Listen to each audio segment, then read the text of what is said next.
what's up, y'all? It's Brandon David here, Music City Crypto. Make it rain. Mixer presents Pass the Mic. Why Web3, Hip Hop, and NFTs. We got an amazing panel. We got some cool panel discussions happening here live during South by Southwest. Smaller circles in the mix. We got some amazing people out here. You're going to be hearing from them in a little bit later. But right now, we're super blessed to have the movers and makers and the party shakers. Harmony Protocol is in the mix. We got Adrian, Danny, and then we have the man himself, Artz, who's been making moves, onboarding people in the hip-hop scene. He recently got turned on to what Harmony's doing, and we're looking to build some bridges here today, live from Orb Studio. So, we're just going to go down the line. I just want to hear from Adrian. Adrian, just quick, couple liners. Who are you, what you do, and why Web3? Well, my name is Adrian, and I am a creative at Harmony, not a developer. But I was put in a position at Harmony to help strengthen not only the content, but also the partnerships. A lot of what we do at Harmony is based on trying to make people do business together better, easier, bring communities together, and you can't do that without the right people. So, making sure that we have the correct partnerships, not the correct, all partnerships, get everyone, involved. And that's kind of like what a lot of my focus has been, because I think the content can only be as good as the content you're capturing. And by having good partners that have a story to tell and bringing their communities in, I think it only strengthens the community as a whole. And why Web3? I think it really just boils down to ownership. Because a lot of times, especially in creative worlds, we give up the ownership. I come from the music industry. I had a record deal when I was 21 and gave up all my ownership, So I think that having the ability to own what you do and choose how much you want to give out, I think that's really powerful for the community. So to me, that's one of the main reasons why I'm in this, and one of the things that I'd like to see push forward, positive change in those areas for creatives. Amazing. Hey, Danny.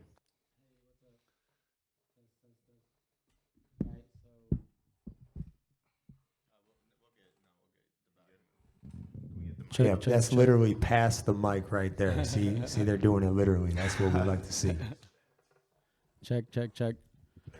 All right. I'm Danny. I'm a filmmaker and a photographer working with Harmony.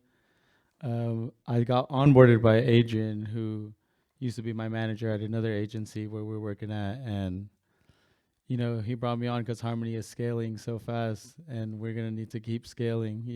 Web3, once you work in the industry, you realize that this is the inevitable future. So why Harmony? I was actually scheduled to go to USC to study film as a filmmaker. And instead of going to that school, which I was already accepted in with a 2% acceptance rate, I decided to go with Harmony because of the mission that we are on, changing the world, trying to provide wealth for those who haven't had a voice ever. So, yeah, that's why I'm onboarded, trying to tell stories, The reason I chose filmmaking as a career is because I want to be able to share stories that people can understand other people's points of view, and with Harmony going across the world and really getting to know people who are trying to make an impact in the world, that gives us a lot to work with. So I'm excited for that. Amazing, Danny. Hey, we got Artz. Salute. Thank you for having me. How's it going? So my name is Artz. I'm a hip hop artist from Brooklyn, New York, by way of Queens. My story has been an interesting one, to say the least. I've always believed in unconventional approach.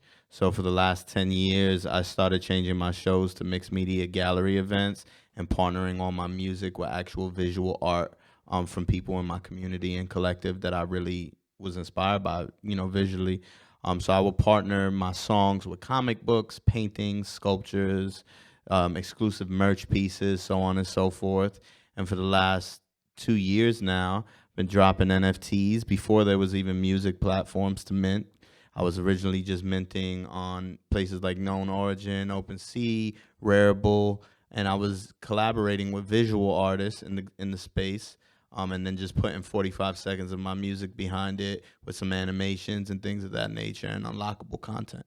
And sometimes it came with comic books, stuff that I already had in the vault, shirts, sweaters, things of that nature. But yeah, I would say that's like a good enough introduction. I'm also an art curator and event producer. So for the last 10 years, I've been putting on events. And in the last 4 months, I've been putting on some of the bigger NFT events that mix music and tech and art and all the good, things that we get in the medium of the art world.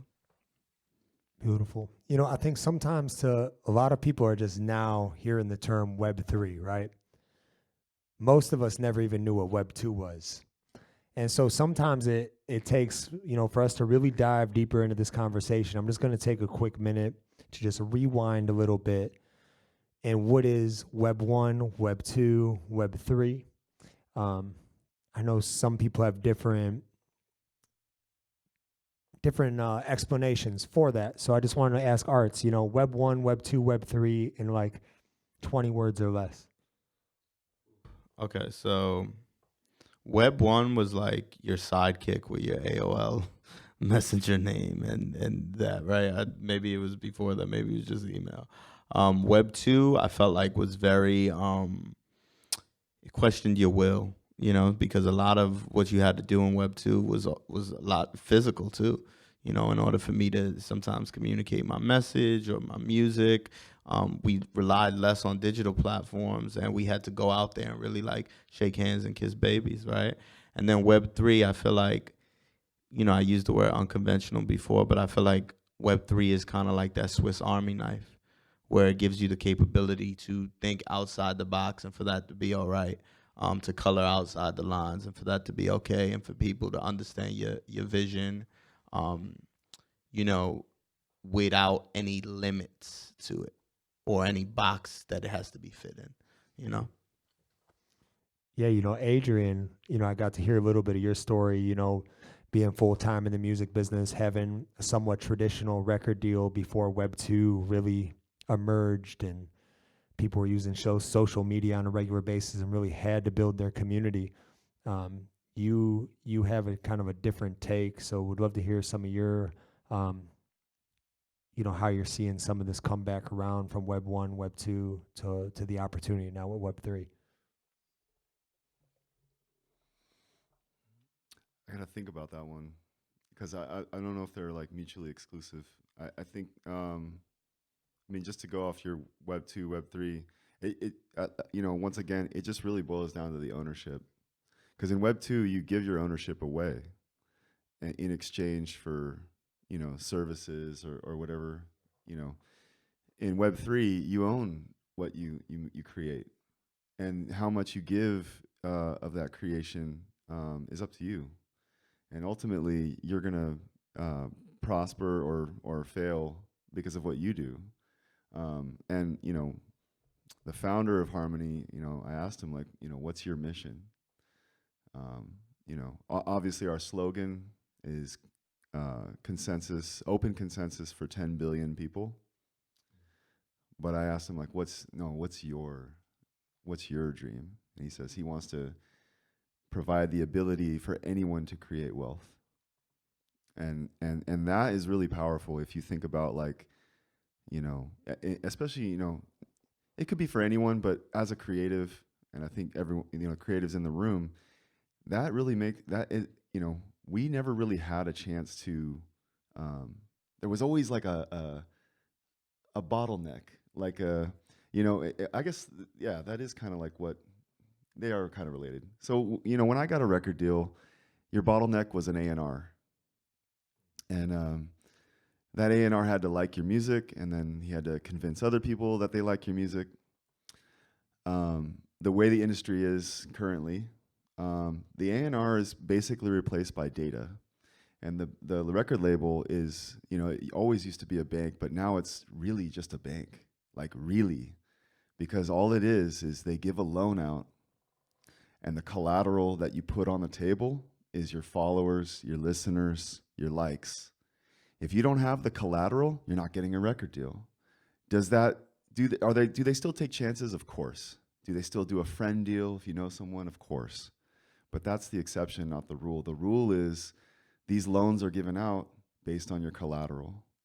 I think, in Web3, it's going to be, you don't need this bottleneck, this record label, this seal of approval to be able to do any of that. You don't even need necessarily, your social media following to be that great, to get the big record label deal. In the future, what I see is the fans owning your success. And what I see is your fans are going to be, right now we talk about street teams and stuff, but they don't own anything. But what happens when all of a sudden they own, 10, 20, 50% of your song? They have an invested interest to make sure that you blow up. Now, instead of a couple A&Rs and a guy in the big head honcho saying, oh, well, we're pushing your record until the radio doesn't want to play it anymore, and then you're done. The fans aren't done. The fans still want to push your stuff. They are diehard. Your fans are everything. And so all you really need is to build a community of fans. Now, these people have an invested interest. They become your record label. They push you, and they own a part of it. You own a part of it. Everyone's working together, and you're just going to see much more massive wealth being created across the board. Yeah. That's amazing. Our friend Amber from mintingmusic.com and Nashville Unsigned, we were talking in Nashville one time, and she goes, Brandon, David, DAOs are the new record labels. DAOs are the new, and she would just harp on this. I was like, yo, I got to look up what these DAOs are. So hearing you talk about, OG Matt said the other day while we were here at South by, he says he had this like epiphany, and he wrote it down. And when I heard him say it, he says, many creatives are so concerned about getting their power back from the man. He goes, but what they need to be more concerned about is not just getting their power back from the centralized system and the labels, but taking that power and dispersing that to their community. So, I came up in the hip hop scene back in the day in Cleveland, and I was turned on to this book called The Tao, T-A-O, and they say the way. And so I want to call this next kind of portion, the art of the Tao, the way of the Tao, D-A-O. How are DAOs, and I know Harmony Protocol is doing an amazing job with empowering people to put these DAOs together. I heard about the downloads and things like that you guys are doing with Mad NFTs, and so many cool things are happening. So how does the DAO play a role in this next level of empowering the community to be like that label? And anybody feel free to jump in. So the thing about a DAO, I think, okay, yes, a DAO can be very powerful. But, me and Danny just came from Rio, and MakerDAO was speaking. And, they're one of the biggest DAOs on the planet. And the question she brought up is, like, does it even make sense for you to be a DAO? Not every project needs to be a DAO. I think in this context, a DAO makes 100% sense. Maybe for others, not so much. I don't know. I think that's the first question that needs to be asked. Don't just make something to make it. Make it because it actually benefits you.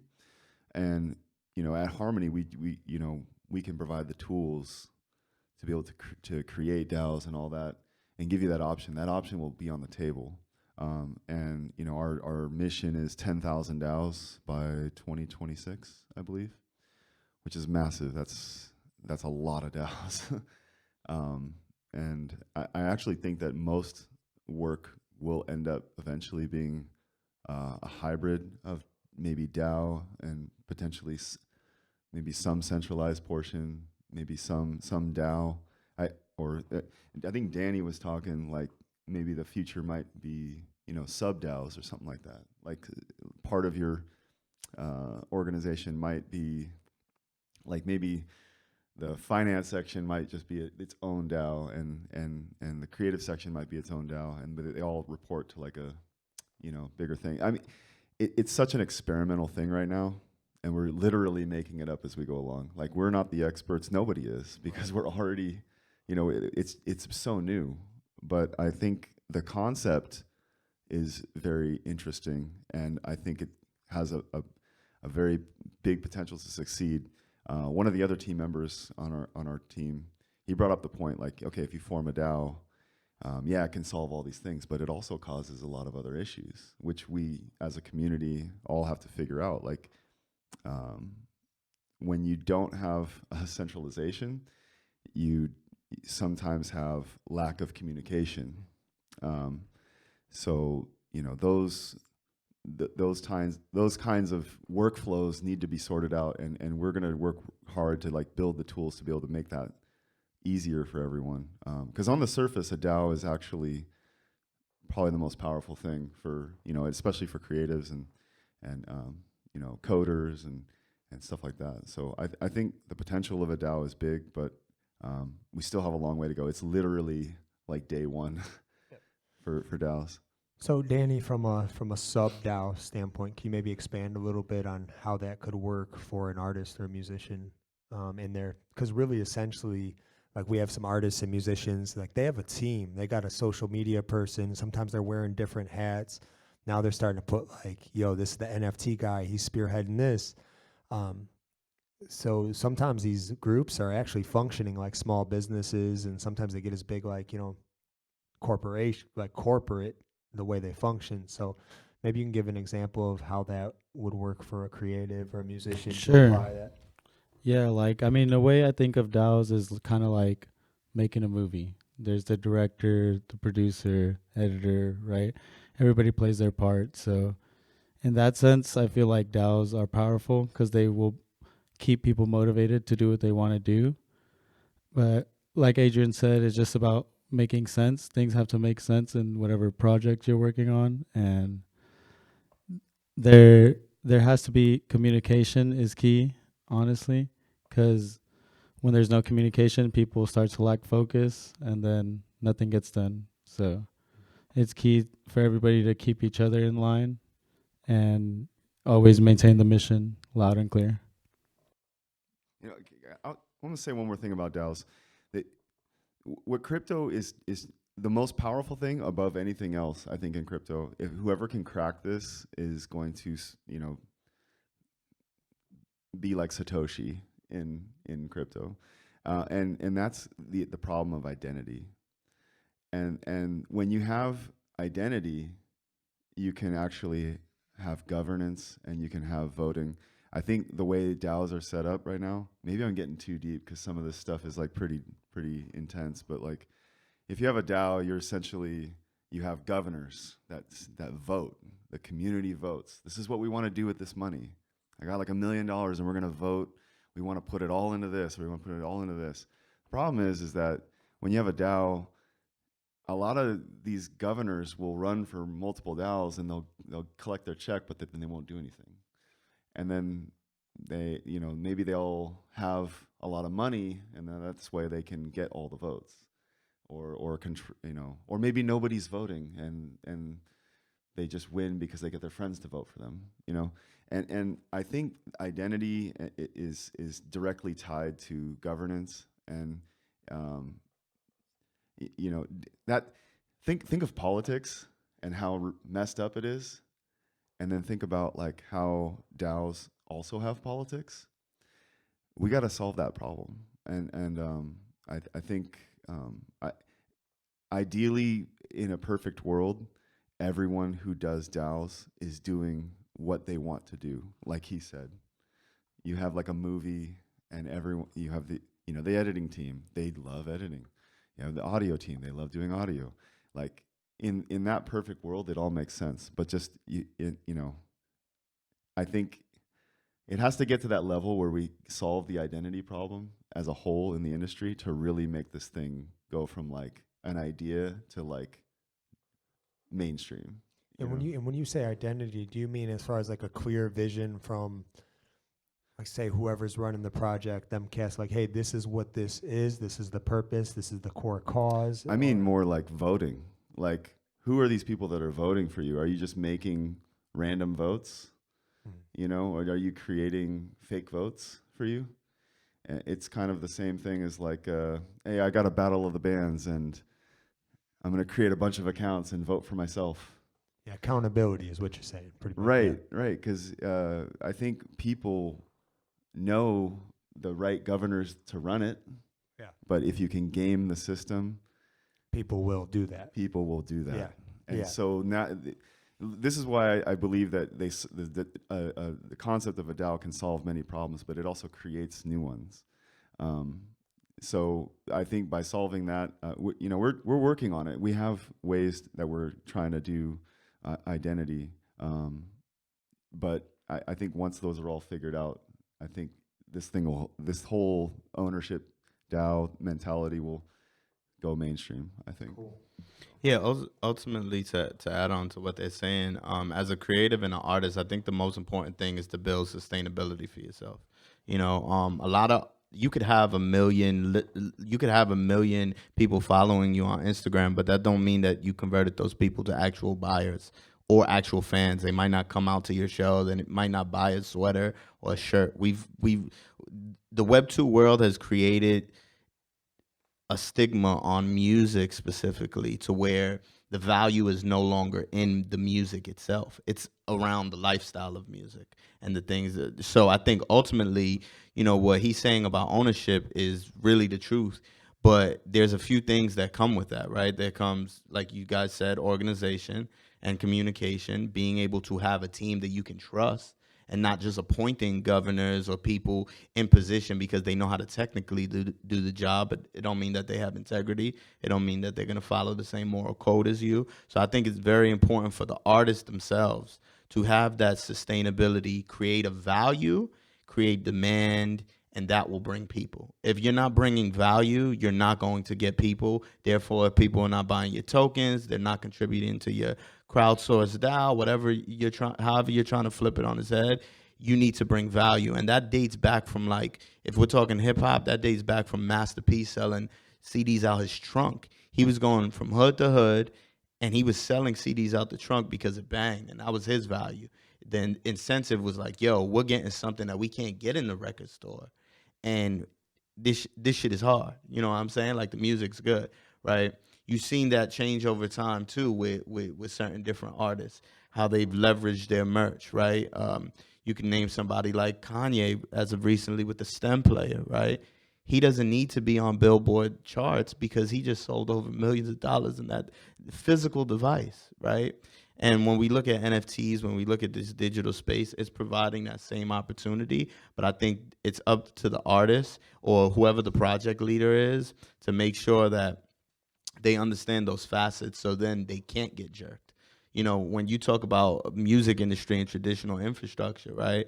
I was one of those artists that I was at every record label. L.A. Reid I spoke to a bunch of different people, right? And Republic Records, so on and so forth. And they were telling me great things like, oh, you got people at your shows already.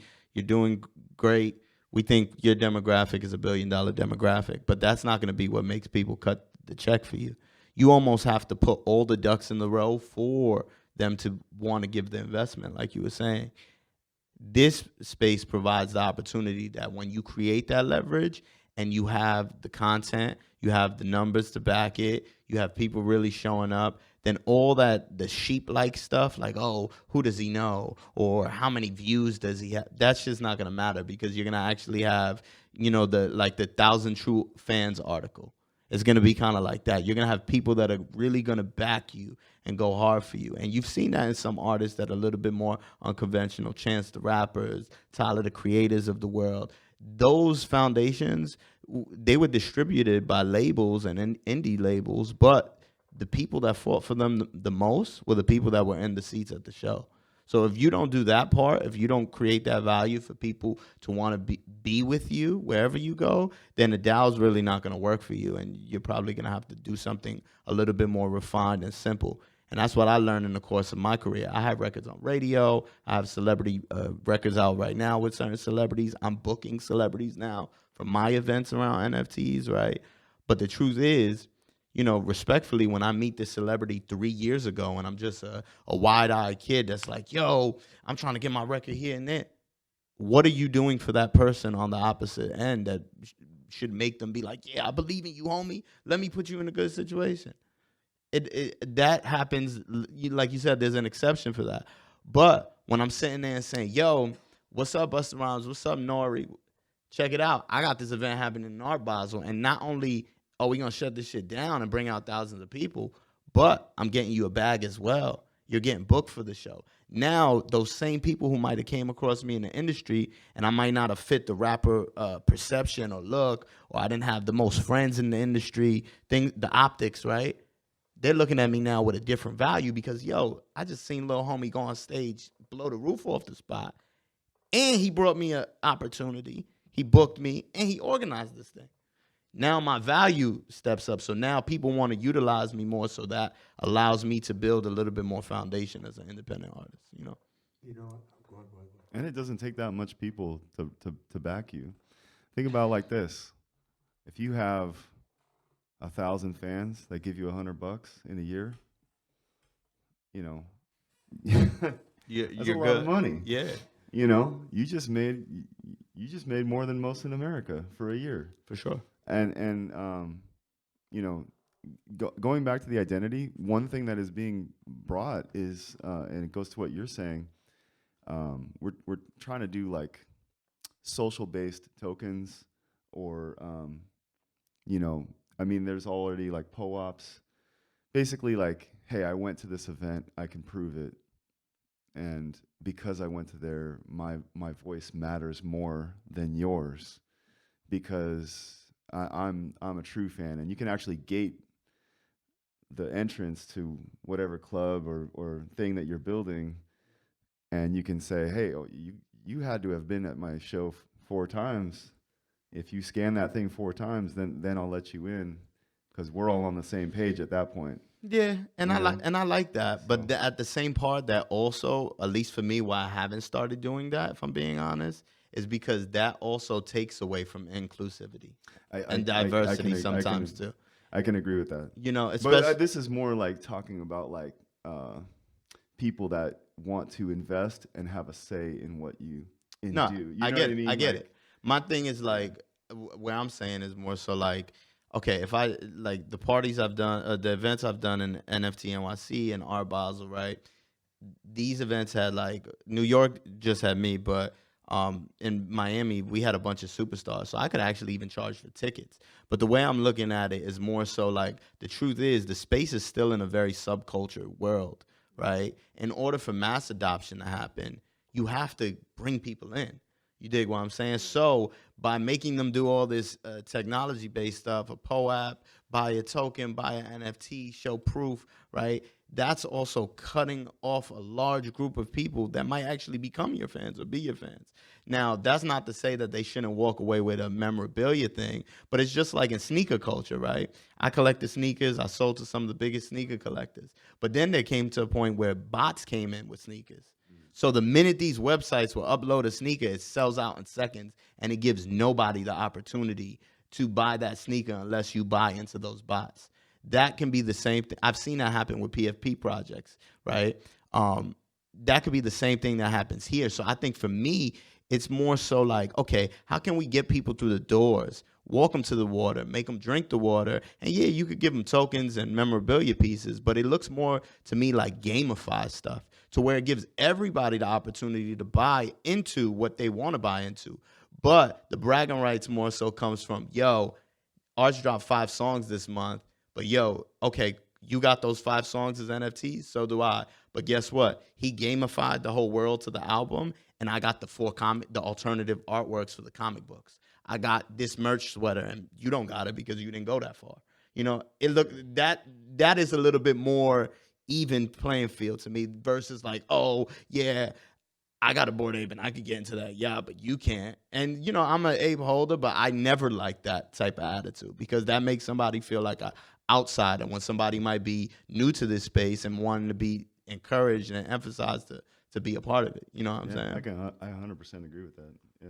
You know, something I think a lot of that you're hitting on, if to go like do a quick rewind again, it was in 1999 when, if you guys remember when Napster came out, Sean Parker was like I think he was like 19 years old at the time, came out with Napster, totally disrupted the music industry. Some people liked it, some people didn't. At the same time, Michael Dell, who's known for Dell computers, that whole thing, he gave a speech in 1999 to a group of automotive workers, and he said there's going to be three things that are going to be most important in the information age, in the internet age, in the days ahead. He said it's going to be content, world-class content. You got to have a great product. Commerce, you got to have a way of doing business, exchanging funds, exchanging commerce. And then three, he said this is the most important one, and the ones who build this, the strongest and the best, the biggest, over time are the ones who are going to win. He said the third C in the three C's of Michael Dell is community. And something I noticed what you all are talking about and what Artz has been, you know, there could be different ways to build your community. But this is the thing, I think, through events and community where a lot of people are getting caught up in what the F are NFTs? What's a DAO? And they're like, because they don't have the understanding, they're like, there's a wall up, right? But what I noticed about whether it's Artz over here with his events and his approach, Harmony especially, like my experience with Harmony is, and why I'm even continuing the way that I am on this journey is companies and groups like this that are making an experience and building a community. And this is what I believe you guys do really good is you help people belong. Community has a way of helping you belong before you understand. And I'd love to hear a little bit, like, when I saw Deadmau5, Harmony bring Deadmau5 to ETH Denver, and I'm on a plane going, I say, yo, this is happening. Why? Because I saw how Bonnaroo, Napster to Bonnaroo, Coachella, all that stuff happened because people had, because the musicians grabbed a hold of this thing, and then their fans grabbed a hold of it. Then it spread like wildfire through the internet. And we're in an interesting time here. So maybe you guys could talk about your approach, like maybe dive a little deeper on that approach of building community through events from even the smaller, like shout out smaller circles, like how I notice Harmony does like these little dinners. Like you guys just been doing these weekly after week after week. So like sometimes people think, oh, I got to get this artist and do something big. But I can almost guarantee like Artz has been going to dinners and doing Twitter spaces and do all kinds of stuff to build this community. So when he does the bigger thing, it just continues to get stronger. So maybe you guys could touch on what it's like to do those smaller, consistent events and what it was like to build up to ETH Denver and now, you know, and kind of making a bigger waves and bigger splashes than you have before. Yeah, so community is everything. You're never going to get ahead if you don't put in the time with your community. All these companies, the technology is going to get there. Sooner or later, we're all going to be at the same place. So what's going to be the difference maker? It's going to be the people involved in the ecosystem, the community, and the vibe they get when hanging out with your company or who you're associated with, right? So at Harmony, our goal is just to be as inclusive as possible. You know, that's why we do this every week. It's actually been 5 years in the running. Was this year 5-year anniversary, doing weekly dinners, inviting anyone who's just interested to get involved and learn. And across industries, you know, we're in Palo Alto, so there's AI, there's machine learning and blockchain. So just trying to, get minds to get together and produce something even better, you know. Best deals and best relationships don't just happen from being at work all day, you know, also enjoying the time with each other. So in LA, we just secured office space, me and Adrian, and we're going to start hosting weekly meetups in LA as well. So if any artists, who want to come and learn and want to get involved and learn more about NFTs and just music and blockchain in general, me and Adrian have openly inviting anybody, within the industry to come hang out. So yeah, that's it. Also, the office is actually really, really nice, and it's home to many, many influential people. Capitol Records is in 3rd and 4th floor, so I'm hoping to run into them and potentially educate them on what this new thing can do. We'll see what happens. But to go off the deadmau5 concert that we had, that was first off, Joel wanted to play. He was like, hey, I want to be at this place. So we found a way to make it work. But even more than that, it was a marketing tool to get people to talk to us, because you couldn't get into the concert unless you had a wristband. And the only way to get a wristband is to come have a conversation. And so by having a conversation and we went to East Denver, each team, me and him were on a team, and we were tasked with giving away $1 million each team. So the whole core team gave away $1 million for each pair. And what we were doing was, when people would say, hey, do you have that deadmau5 wristband? I'd be like, yeah, here's one right here. And then I'd say, follow up with a question, be like, what are you building? Some people would say, oh, I'm not a builder, I'm just an investor, and I want to, learn more, or I make NFTs and I make art. But, sometimes you get this guy that would say like, hey, I'm trying to build this metaverse, or I'm trying to build, a music platform. I want to build, we invested in a game platform. And so what was cool about this is that Harmony decentralized the VC. So instead of that, we talk about that record label gatekeeping who gets signed. This was like sending all of us out there. We are interested in one thing, they're interested in another. It doesn't matter. If we found projects we liked, we signed them. And so, that was kind of an interesting way to start conversations, I guess you could say. So. Yeah, for sure. I would say, you said something a little while ago about creating space to make people feel like they belong somewhere. And I think that's the most important thing that I've learned in the last going on 2 years in the space, right? Whether it be hosting my NFT Hypebeast every Monday night on Clubhouse, whether it be my Twitter space on Thursday, whether it be the events, no matter how big or small, or what city. Like the last 4 months, NFT NYC, I rocked solo, performed. I brought over 2,000 people out in Times Square. My shows were like 500 people 2 years ago, right? 300 to 500 people. That kind of opened the door for me, right? I was also organizing. So I had Cool Cats, Known Origin, a bunch of other companies sponsor. That allowed me the opportunity to bring 5,000 plus out in Miami and to have a bigger budget in order to book these bigger superstar artists, right? What that ultimately did in return was create a conversation where I took people that were from the industry into our world and people from our world into being around some of their favorite stars, which, believe it or not, just that alone could give somebody so much hope that they can build the next thing, right? Or create something that's amazing. But, when you're, at least for myself as an independent entrepreneur, businessman, artist, right? Not every situation is going to be the same. So that's where I put on my curator hat all the time as well, too. When I was in Denver, I knew I didn't have that many tech companies that were willing to throw out a certain amount of budget in the matter of 2 weeks. I put that show together in like 2 weeks. And all of these shows, actually, I put together in a matter of like 2 or 3 weeks. Maybe New York, I had the most amount of time, right? But Denver, we brought out 200, 250 people, right? So the numbers will change in different markets, right? Budgets will change, right? But the one thing that hasn't changed is that everybody that pops out, they're still having fun and feeling like they belong. And I think when you hook into people like that, whether it be a conversation, whether it be a song, right? Music, art, it's all medicine. It's all how people resonate with or identify, right? They identify with what makes them feel a certain way.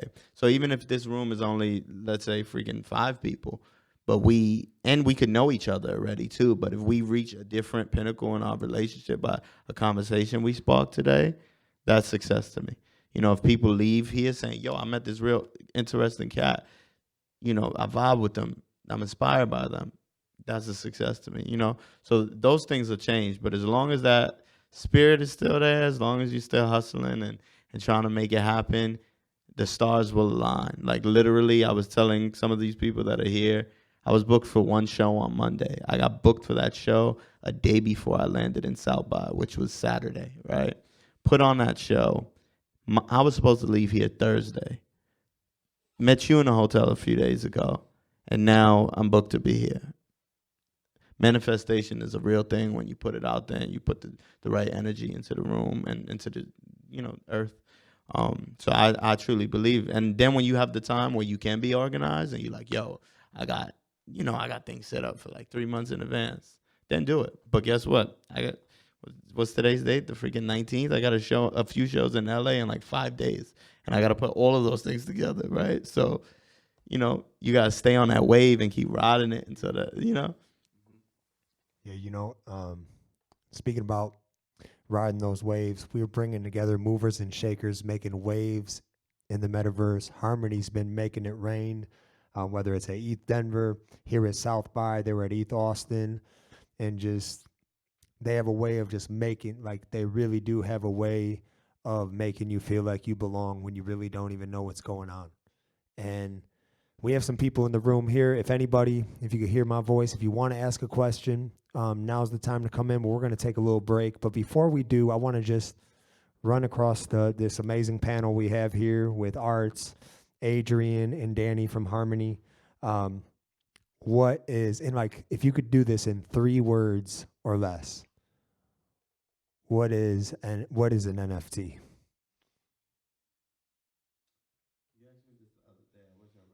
3 words.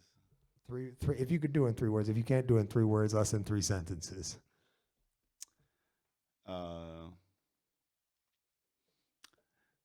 It's the 3 words that's the challenging part.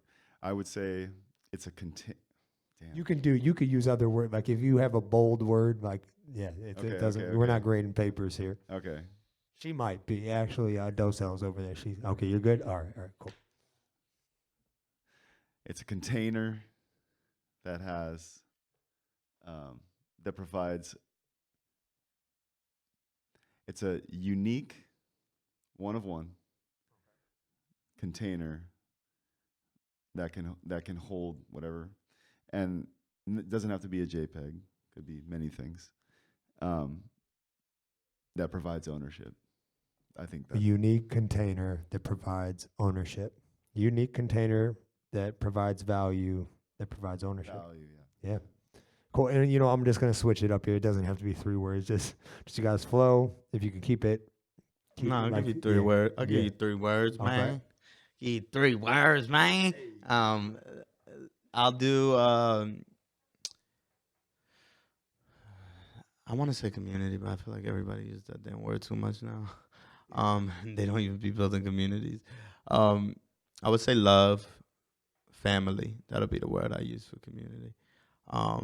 And freedom or liberation, whichever word you like better. But I feel like, this is a space that allows you to be free, take ownership. You don't have to answer to anybody. You have to pour in love. And then, the family part is that community and that connectivity you do with the people that gravitate to you. Awesome. Danny. Yeah, I would say, like Adrian said, I would call it a ticket.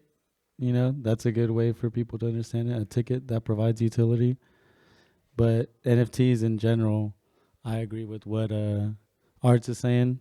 Family is what has made any NFT project pop off, because you're only as strong as your community. That's the only thing that's getting them ahead, and it's what as an artist, you should be focused on engaging with your community and going forward from there.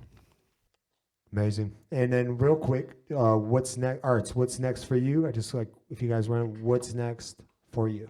All right, this is a world premiere and exclusive. What's next for me is I'm gonna drop these 2 new singles in the next couple weeks. One's featuring the homie Trinidad James. The other is a record called Ghetto Elon Musk. This will be on Create Safe platform.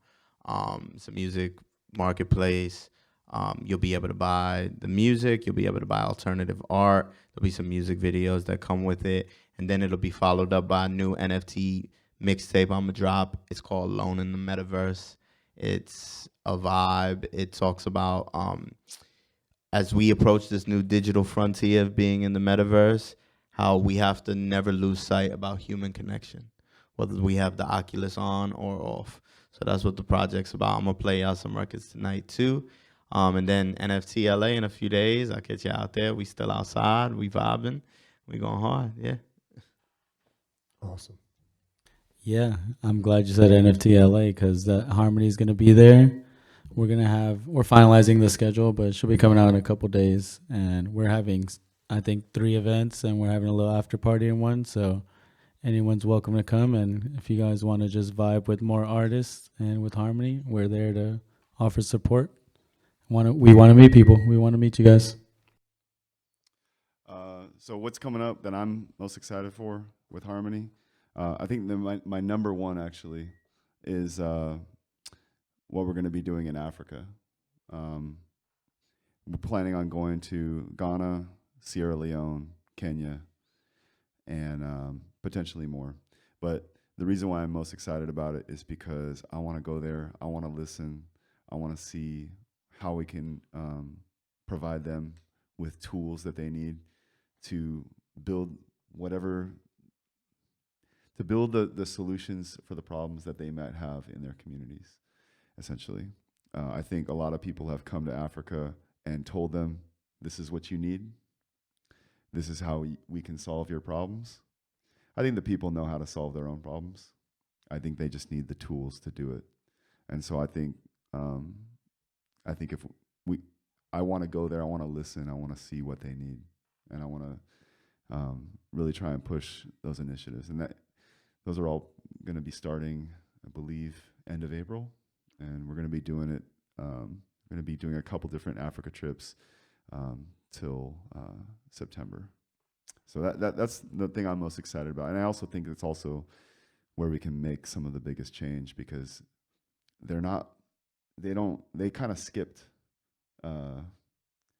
like traditional banking. They do it. They didn't have like the computer. They went straight to the cell phone. And so there's really an opportunity to provide people with a lot of opportunity to create wealth for themselves. That's amazing. I've seen this new wallet out, One Wallet, #1wallet.xyz. You want to give a quick plug for One Wallet? Yeah, it's going to be the first social wallet in crypto. I believe it's one of the first. If it's not the first, it's going to be the best. Awesome. Hey, I believe it. Check out that #1wallet.xyz. They were hitting the streets, onboarding people at South by Southwest. So #1wallet.xyz. All right, and we're going to take a quick break. We got another cool panel with some other hip hop heads, some women in Web3 in the mix. We'll be right back. DJ Dose L's.